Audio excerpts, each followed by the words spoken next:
ले ले जइया कगवा खबरिया हो शिव जी के दुआरिया। ले ले जइया कगवा खबरिया हो शिव जी के दुआरिया। शिव के दुआरिया हमरा भोला के दुआरिया। शिव के दुआरिया महादेव के दुआरिया। ले ले जइया कगवा खबरिया हो शिव जी के दुआरिया।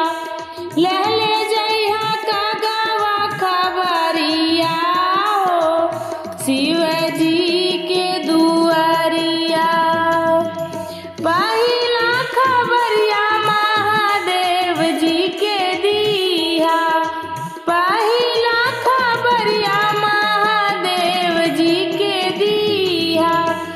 शिव जी के दिया हो शिव जी के दिया। संगवा में अइहे गौरा मैया हो कगवा ले ले जा खबरिया।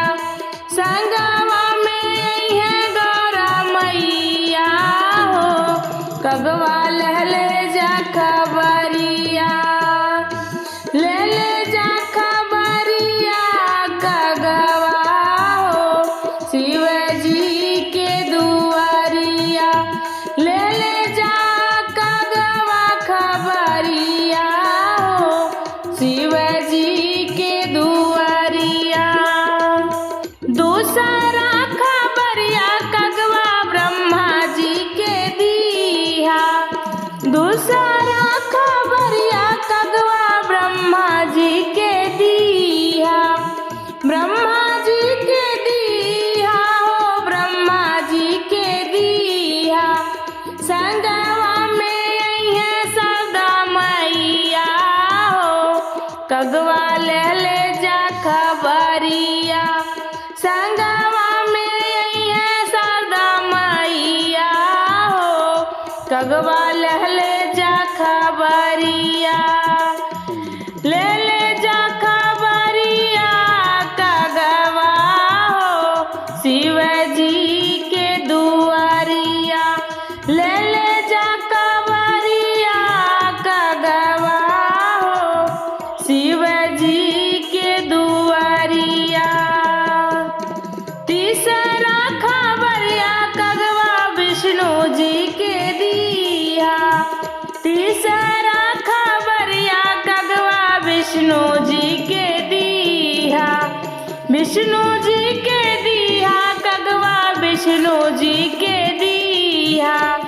संगवा में अइहे लक्ष्मी मैया हो कगवा ले ले जा खबरिया।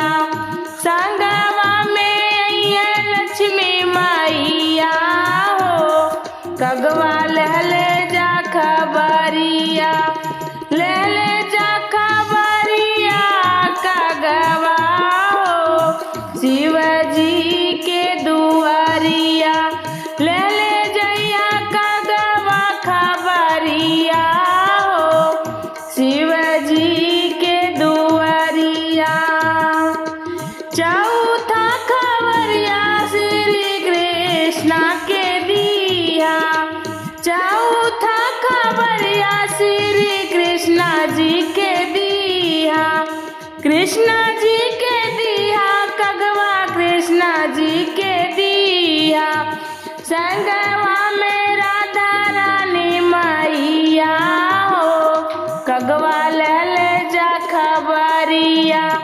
संगवा में अइहे राधा रानी हो कगवा ले ले जा खबरिया। ले ले जा कगवा खबरिया हो शिव जी के दुआरिया।